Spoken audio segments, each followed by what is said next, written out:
Hello Aries, Sun, Moon, Rising, and Venus signs. Kamusta kayo? Sana po ay nasa mabuti kayong kalagayan. Welcome back po sa Star Tarot at kung bago kayo rito, welcome din po kayo. Please subscribe, like, share my videos, and leave me a comment kung nakaresonate po kayo. Thank you. So first message ni Aries, we have Clover. So this is really beautiful. So, kung this is a card of luck, no? So, magiging maswerte kayo. Good fortune and good luck will be on your side.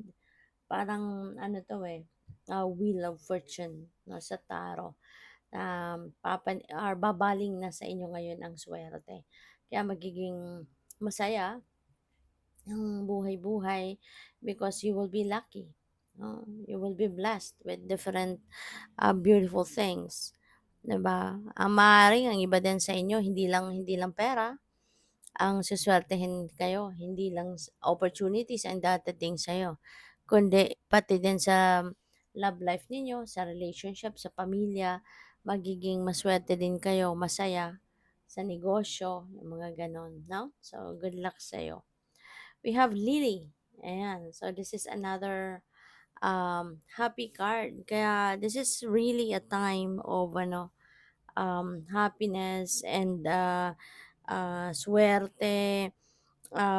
There is going to be, like, lalo-lalo na sa relationship, maswerte kayo.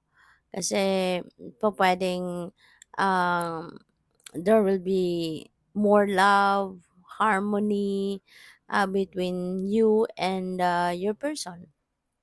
At saka, maaari, no, na yung person mo, yung jowa mo, siguro a little bit older than you, no? Kaya, sabi nga nila, 'di ba, iba daw yung kapag mas matanda sa iyo yung person mo. Kapag merong mas may edad, mas matured na siguro kasi kaya mas happy, no? Parang gano'n. But of course, there is always an exception to the rule, 'di ba?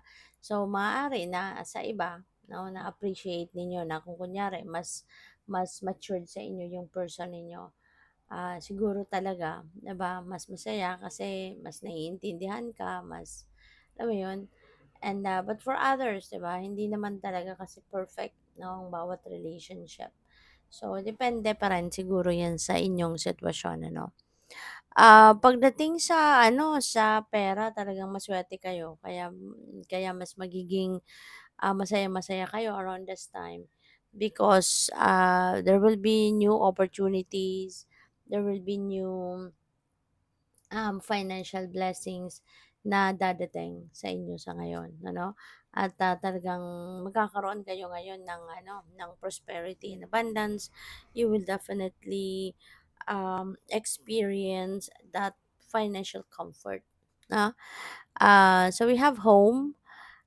Siguro ang iba sa inyo will be focusing more on your family life sa ngayon. Baka ano yung time na bibigyan ninyo ng mas maraming oras ngayon yung pamilya, um, yung, you have that support, no? Siguro solid support from your loved ones, lalo-lalo na ang inyong immediate family, yung gano'n.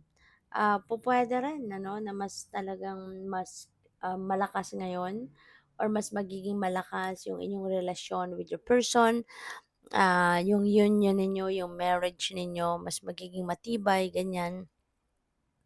And, I'm getting the support dito, no?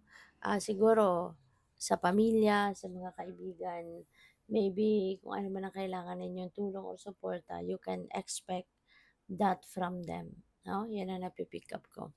So, good luck. And, by the way, maraming salamat for subscribing. And if you haven't subscribed yet, subscribe na kayo. And also, maraming salamat din for not skipping the ads. Malaking bagay po yun sa akin. And also, please click the join button sa baba ng video kung gusto po ninyo na mag-join kayo sa membership. So, yeah, speaking of support, meron tayong 3 of Pentacles which signifies na meron talagang suporta, no, para sa'yo. Maaaring support ito related sa pamilya or baka meron issues sa pamilya at, makakaasa ka na nandiya yung tulong 'no, may mga kaibigan, other family members will help you deal with this issue, kaya magiging maayos din ang lahat. Or this could be at work, 'di ba? Pupuwedeng meron ditong mga makaka-collab ka, makakatulong, makaka-partner sa trabaho, kaya magkakaroon kayo ng, um, magkakaroon kayo ng kumbaga tulungan, 'no? Partnership, tulungan, everyone is going to support each other dito, sa trabaho. And you can expect also the support 'no, ng kung sino man nakatrabaho mo sa kung ano man ang inyong ginagawa. There could also be offers since meron kayong mga opportunities, financial opportunities. So, baka ito na din, baka merong makikipagsosyo sa'yo sa business, baka merong mag-o-offer dito sa iyo ng career opportunity or business opportunity, yung mga ganun ba, no? We have the Three of Wands which resonates with travel. So, pupuwede ng iba sa inyo babiyahe, no? Magta-travel kayo somewhere. Maaaring you're just waiting for the travel documents or baka naghihintay na lang kayo ng schedule 'no, ng lipad ninyo or ng pag-alis ninyo, yung gano'n. This is implementation stage 'no, ng mga plano ninyo. Kung ano man yung mga pinagplanuhan ninyo in the past or recently, maybe now you are going to start taking action towards that. Siguro ngayon, mag-aano ka na, mag, tawag dito, ngayon you are going to start doing things, what are the necessary steps, 'di ba, para doon sa kung ano man ang pinagpaplanuhan mong ma-achieve, magsisimula ka na mag-take action sa ngayon. With the Queen of Pentacles, sa happy home talaga siguro kayo, 'no? We have house, you will be focusing more on your family sa ngayon, 'di ba? Kaya talagang pagpapakita ka ngayon ng inyong, um, pag-aalaga 'no, sa inyong pamilya. And also hindi lang pag-aalaga 'no, yung physical na pag-aalagang ginagawa mo, but also you are the provider 'no. Maaaring, um, ano kayo, parang equal siguro kayo ng iyong person sa pagpo-provide ng, kaperahan ano, sa pamilya. So ngayon, ano kayo, maaaring magdadala din kayo ng, big amount of money sa family, parang gano'n. So good luck sa'yo. Thank you for watching Love and Light. Namaste.